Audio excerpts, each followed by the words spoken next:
Oi, gente, bem-vindos ao canal Aconchego. E a gente está hoje aqui novamente com a Ellen, bem-vinda. Obrigada. A gente convidou a Ellen novamente para que a gente responda algumas perguntas, né, que foram, como que eu digo... Algumas questões foram levantadas depois do primeiro vídeo. Isso, verdade. Então, a gente fez um vídeo anteriormente, para quem não sabe, e hoje a gente está de volta para responder as perguntas sobre o primeiro vídeo, né?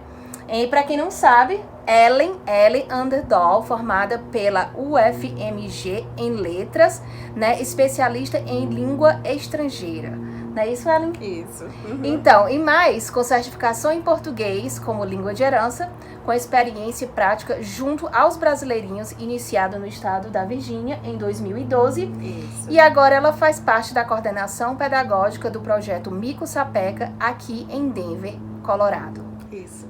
Tudo isso? Acho que é tudo isso. Ela é tudo isso, gente. Então, a gente vai falar mais um pouco sobre bilinguismo e português como língua de herança. Então, a gente vai com a primeira pergunta. Qual a relação entre bilinguismo e língua de herança? Tá, joia. Então, o bilinguismo é um dos componentes da língua de herança. Mas o bilinguismo em si é a capacidade de falar duas línguas, ou de entender até em algum nível duas línguas. Em algumas regiões no mundo, igual você mesma já esteve no Canadá, já morou uma temporada lá, né?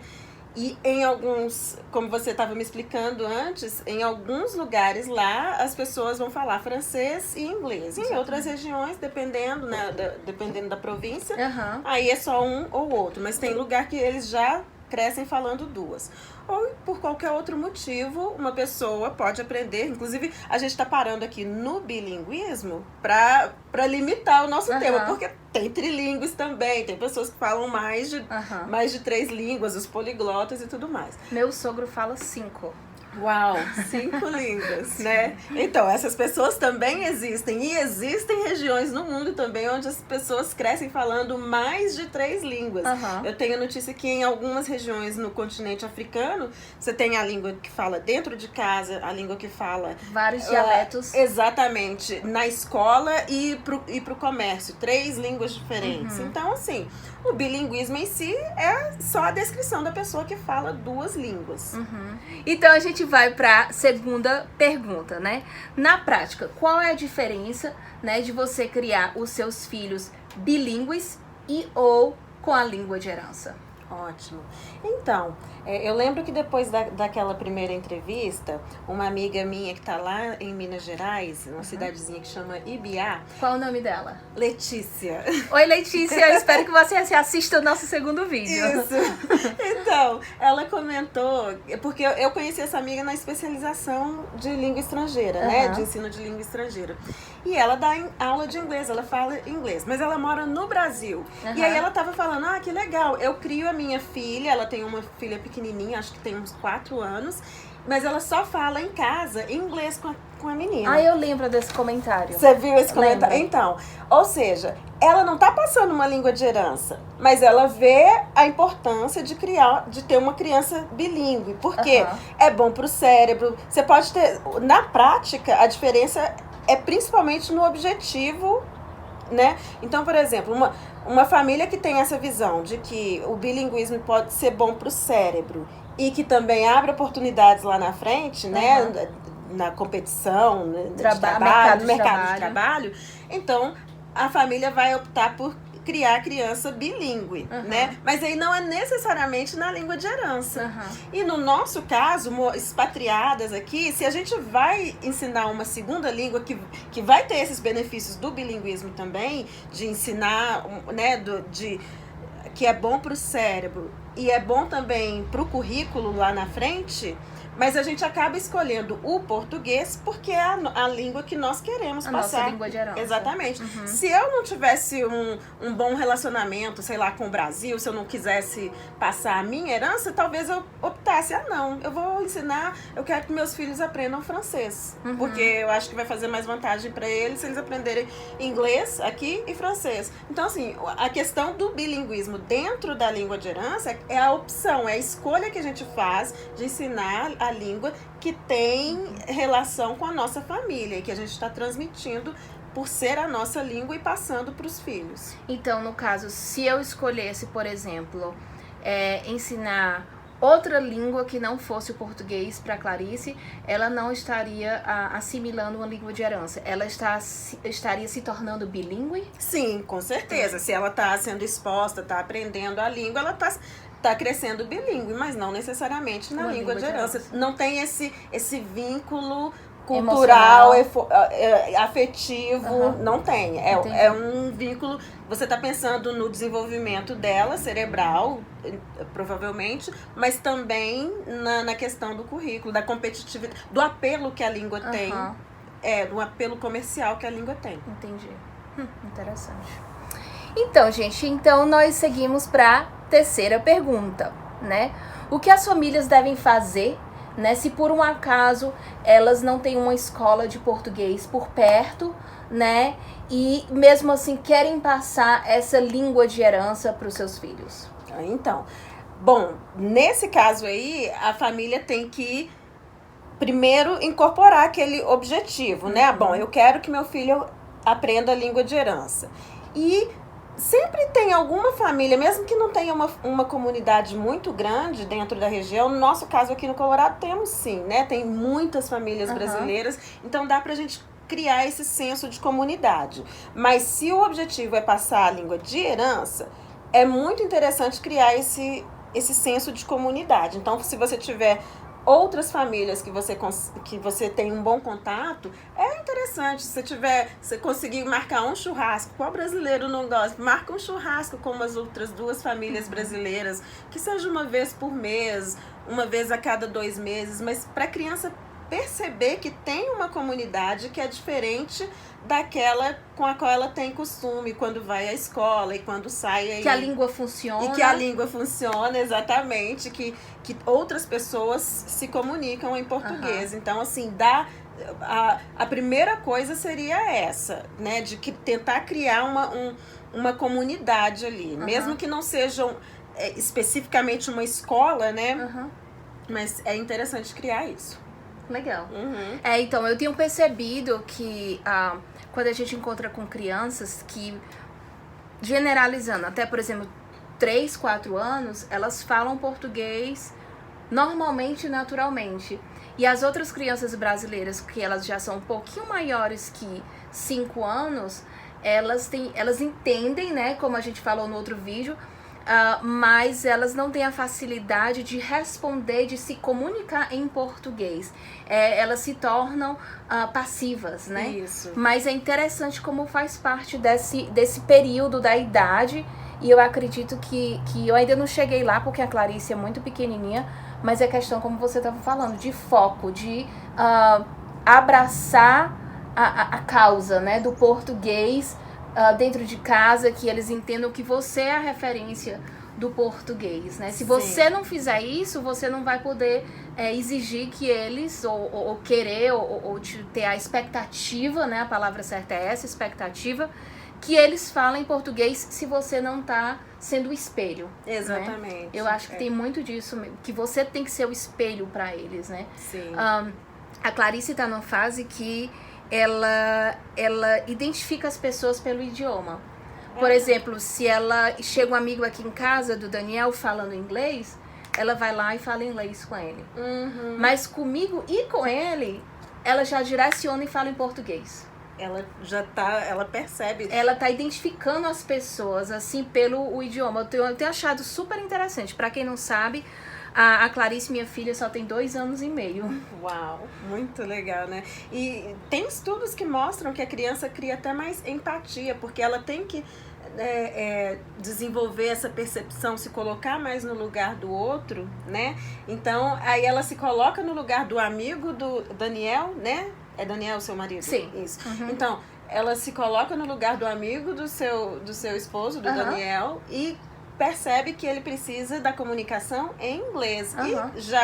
E sabe que com vocês ela pode se comunicar em português. Então, tem estudos que mostram que tem até a questão da empatia que é desenvolvida nesse sentido. Acho que todo relacionamento é construído através da empatia, né? Sim. Interessante. Então a gente vai para a quarta pergunta. O que os pais devem levar em consideração ao escolher uma escola de português para os seus filhos? Ótimo. Então, aí que eu acho que na prática faz diferença a gente ter essa noção do que é o bilinguismo e do que é a língua de herança. E para nós aqui acaba dependendo do que tem disponível na região, né? Então, a gente tem que ter em mente que uma escola bilíngue, né? Por exemplo, lá na Flórida eu sei que tem escolas bilíngues. E o que é? É uma escola com estrutura muito parecida à escola regular, né? E aí, então a criança vai para lá de segunda a sexta, faz aquele horário, quase 6 horas, né? Em torno de 6 horas de aula. E dentro dessas 6 horas é mais ou menos dividido, 50% em inglês, 50% em português. Isso é uma estrutura de escola bilíngue. Então, mas o público desse tipo de escola é misto. Se eu morasse na região e perto dessa escola, eu com certeza colocaria os meus filhos numa escola bilíngue de português. Mas outros pais, outras famílias que têm esse objetivo lá de desenvolvimento cerebral e de competitividade de currículo lá na frente, essas famílias, talvez americanas ou de outra influência, vão colocar os filhos lá, mas buscando um outro objetivo. Buscando o bilinguismo, não necessariamente de herança. Então, você vai ter um público misto ali, frequentando essa escola. Eu tenho uma amiga aqui, a Paula, ela é casada com um francês e durante um tempo, até quando foi conveniente para eles levaram a filha deles numa escolinha onde eles ensinaram, era uma escola de estrutura bilíngue em francês. E aí ela até comentou, não, mas lá tinham outras famílias só de americanos, por exemplo, mas que queriam que os filhos aprendessem francês. Então, na prática, a diferença gritante entre o objetivo de criar uma criança bilíngue e da de herança é que para a família brasileira que leva a criança nessa escola bilíngue da Flórida, por exemplo, eles em casa também a expectativa é que vai continuar falando inglês, falando português, né? A criança não vai ter português só na escola, vai ter português na família também. E aí cria esse vínculo de não só uma segunda língua, mas uma língua de herança. Ah, entendi. Porque eu pensei que você estava falando o contrário. Quando é língua de herança, tem a continuidade em casa. O bilinguismo, quando você volta para casa, não existe essa continuidade. Normalmente não, né? A não ser que a mãe também tenha aprendido português, ou o pai e goste e tá ali com esse objetivo e pode incentivar mais. Mas, na verdade, na prática, a criança sair de lá e continuar recebendo português. Aí seria o perfeito, né? Porque aí eu sei que meus filhos estão tendo acesso à língua formal ali na escola e ainda continuando comigo em casa. Seria o perfeito. Mas nem todo lugar a gente tem uma comunidade e muitas vezes a gente precisa de subsídio do governo, por exemplo. Eu sei que na Alemanha o governo alemão já percebeu que é interessante investir no ensino de língua e já subsidia vários projetos, né, tanto de língua de herança como de bilinguismo mesmo, né, específico de escola, estrutura grande de bilinguismo. Agora, aqui, por exemplo, igual no Colorado, eu não conheço uma escola bilíngue português e inglês, mas nós criamos essa iniciativa do Mico Sapeca, por exemplo, para oferecer a língua de herança, que é um projeto normalmente menor. É um projeto importante, é um suporte excelente para qualquer família, mas é uma estrutura menor. É um serviço que a escola de herança oferece para a comunidade, de dar esse suporte dentro da língua de herança. Então, a gente desenvolve muito mais projeto cultural, de identidade. É claro que a gente trabalha leitura, música, aquisição de vocabulário, percepção dos sons da língua e tudo mais.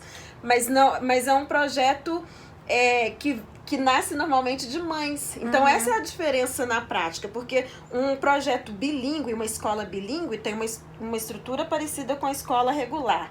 Um projeto de língua de herança, normalmente nasce de mães, de famílias, dentro da comunidade, para oferecer a oportunidade das crianças se identificarem com outras famílias parecidas.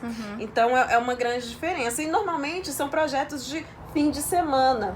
Então, você tem ali, e muitas vezes, como é o caso do Mico Sapeca, por enquanto, a gente ainda tem o objetivo de, mais pra frente, oferecer mais. Mas, por enquanto, é um projeto que é sábado sim, sábado não. E pelo mundo eu conheço outros projetos parecidos, sábado sim, sábado não. Então, não dá pra gente criar essa expectativa de que a criança está sendo letrada, alfabetizada, mas que ela está recebendo um suporte muito importante que vai ajudar a família lá na frente. Isso. Então, para quem não sabe, só para eu revisar um pouco, a Ellen é coordenadora pedagógica do Mico Sapeca. Eu posso deixar no final do vídeo para vocês acessarem o site, né, para que vocês tenham mais informações, no caso vocês queiram fazer parte desse projeto ou levar o filho de vocês a fazer parte desse projeto. No final do vídeo eu posso colocar o link para que vocês tenham acesso, ou o e-mail da Ellen, o que vocês precisarem para ter mais informação sobre o Mico Sapeca. Aqui na região de Denver, né? Isso, exatamente. Ok.